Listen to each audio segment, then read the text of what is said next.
Hello everyone, welcome to this session on Python versus C. Python has become one of the most famous programming languages in the current world because of its many use cases. But does that mean that C has become extinct?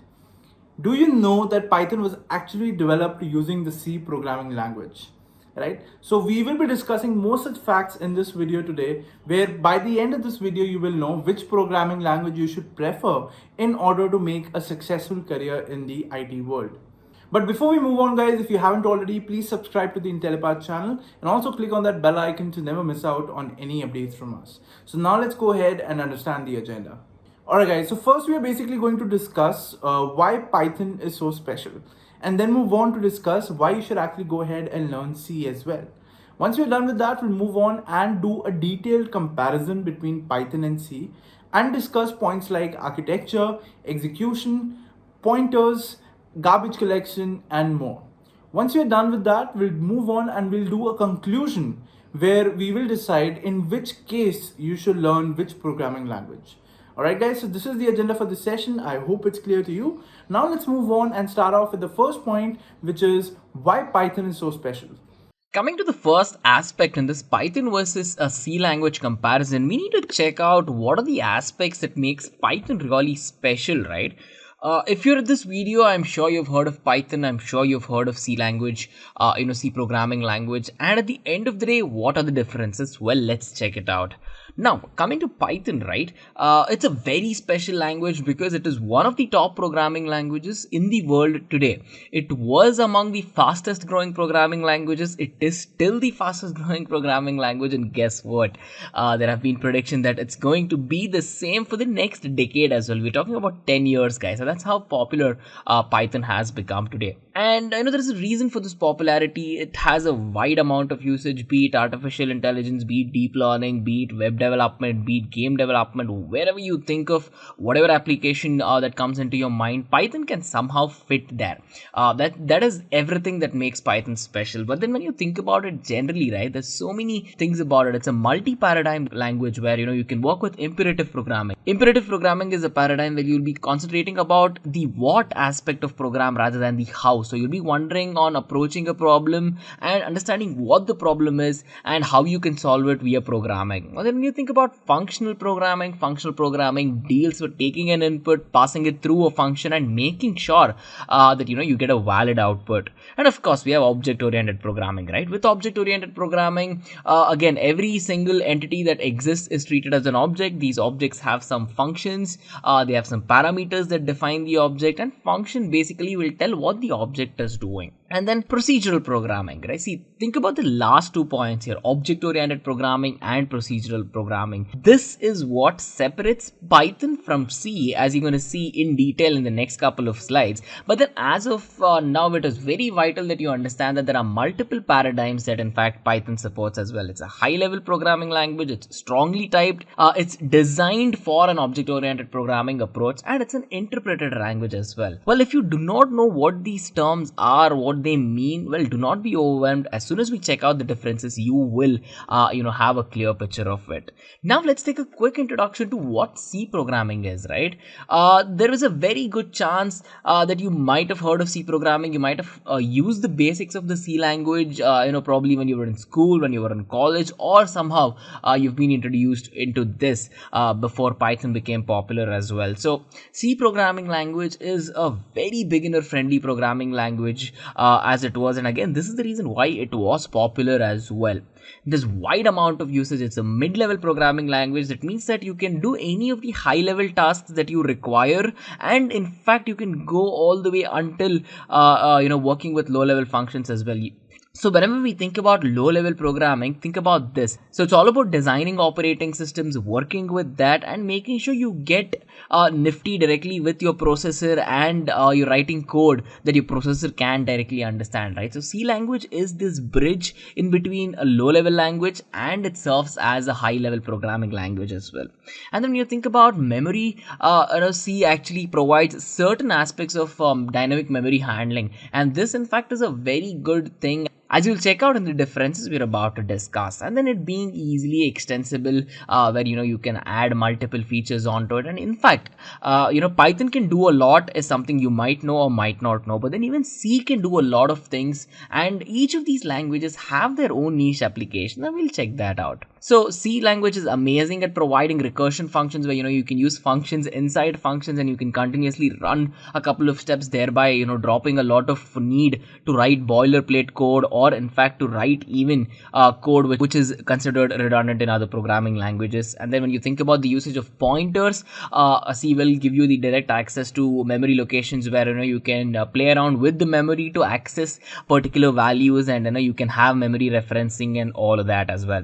And then when you think about C language in general, one very important thing is that there is very less overhead that you have to consider, right? So the code is very concise, it is very clear, even though the syntax might not be as simple as Python, but in overall efficiency terms, C language has very less overhead, and this at the end of the day will speed up execution in a very, very big way. And now, coming on to the comparison, the actual points in between the Python versus C language, the first point we have to talk about is the basic architecture. See, as you already know, Python is a general purpose programming language. It is multi-paradigm. We checked out the paradigms as well. It's an interpreted language, as in it does not have a compiler structure. The code gets executed for every single line as it goes, and it's a high-level programming language, right? So you understand everything that you see, and there's not much of low-level code. There is not much of processor code which is directly involved whenever we actually type the programs, right? So that's one thing.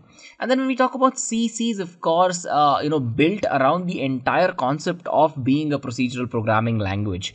It has variety of users in multiple domains, just like Python, but then the basic difference in the architecture lies in a way where Python is a multi-paradigm programming language, while C is completely structured and based around procedural programming language and a structured approach into procedural programming language as well.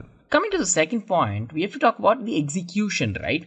Since Python is an interpreted language, it supports dynamism in a way where interpreter can run code at a time, and it can run all of the programs one after the other in a very rapid fashion. With C, that does not work, because with C, all the code that you have written, right, the entire code has to be first compiled, and after having it compiled, if there are errors, you'll have to clear the errors, recompile it, and then the actual execution happens. So there are two steps to actual execution, which is first compilation, and considering there are no errors, then it's going to move on to the execution, right? So there's many advantages here with respect to both Python being dynamic and C having the compiler structure, but then there are many disadvantages that you have to think about as well. Now, coming to the basic working of variable declaration in between the languages of Python and C, Python is a loosely typed language, guys. So whenever we talk about loosely typed programming languages, we really do not have to declare what type of data type that we're using, right? So let me give you an example.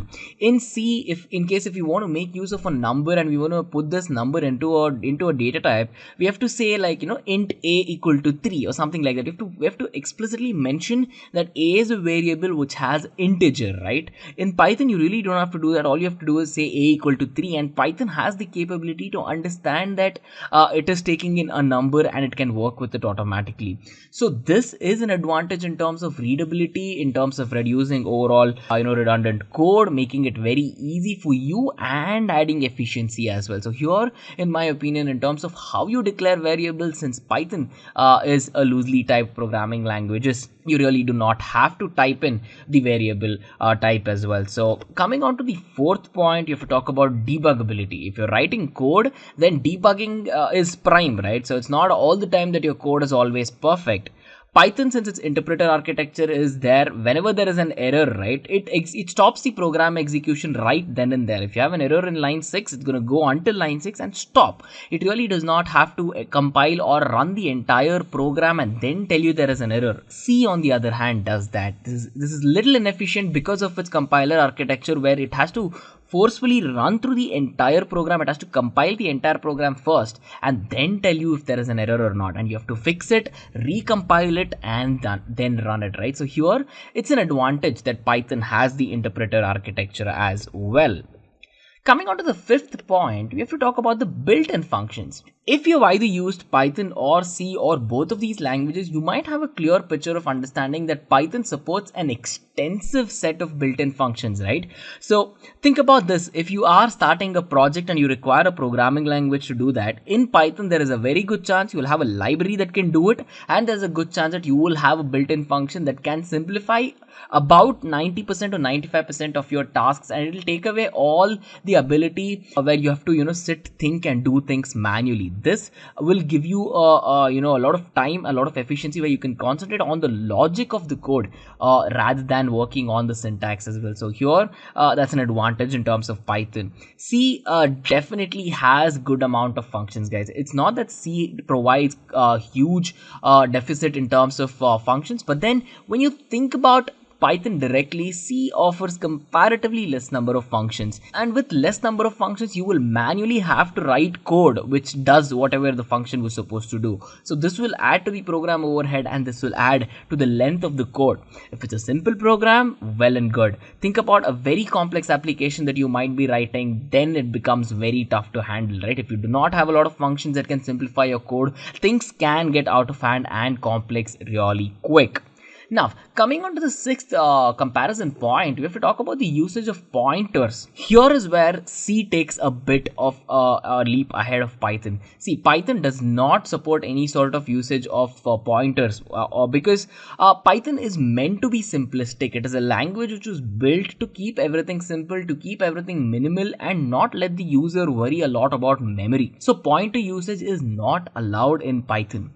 With C, that's not the case. You can completely make use of pointers. You can have exclusive access to your memory addressing, as I just mentioned in the introductory slide for the C programming language. You can memory reference any values, any variables, and you can play around a lot with respect to call by referencing and more as well. So making use of pointers in multiple applications we have used is advantageous. So in case if you are looking for access to memory addressing, then C language is something you're supposed to be looking at as well. Coming on to the seventh point, we have to talk about garbage collection. See, garbage collection is a situation where your programming language does your memory handling for you. Whatever variables you're using, it'll allot the memory for you. Whatever variables or anything else that you're not using, that you've used and left, it'll deallocate the memory spaces that has been put. Python will do this automatically for you. You really do not have to worry one bit about garbage collection and memory handling, because it is completely automated here. As I told you, the simple holistic approach with Python is to keep things simple, and if you tell the user itself to maintain all the memory, then it gets tough, right? So with this, you do not have to worry in Python.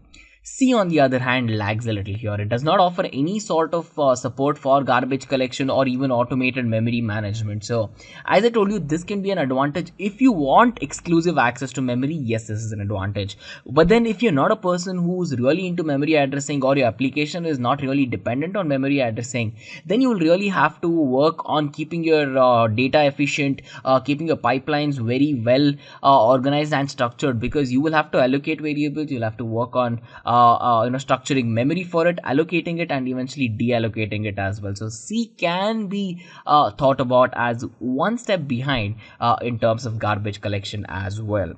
And then when we think about rapid prototyping, right, this is a mix in this particular point, because C language before Python became very popular was the rapid prototyping language, where you can take an idea and quickly come up with a solution to that particular problem and work with it, build a prototype and take it into production. So with this case, C was doing it fairly well, guys. Before Python became popular, C was doing this good.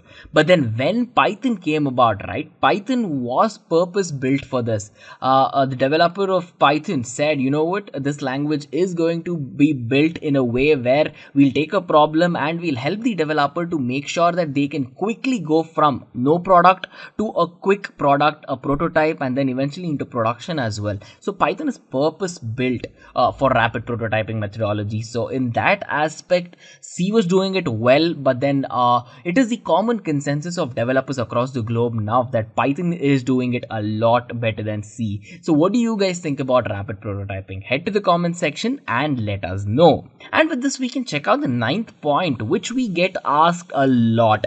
Guys, if you're talking about average salary, right, I think here is where Python can have a really big dent in terms of C developers and Python developers, because since Python is trendy, it will create a lot of requirement by companies across the globe. Python and C, in fact, are among the top 10 jobs as developers across the globe right now. But then due to the hype, due to the usage, and due to how popular and powerful Python is, the demand supply chain is more there. Hence, as you can check out, Python developers get an average salary of somewhere around $125,000 per annum in the United States and around 8 lakhs per annum in India, while C developers get somewhere around 95,000 American dollars and around 6 lakhs per annum in India. So guys, so this is not an absolute number. We are considering a weighted average of the developers out here. There is a very good chance, if you're extremely proficient in C, where you're probably developing an operating system, for example Linux and all of these operating systems, right, they're heavily dependent on C programming, and if you're very good at all of that, there's a very good chance you can be paid more than a Python developer as well, guys. So these are the average numbers,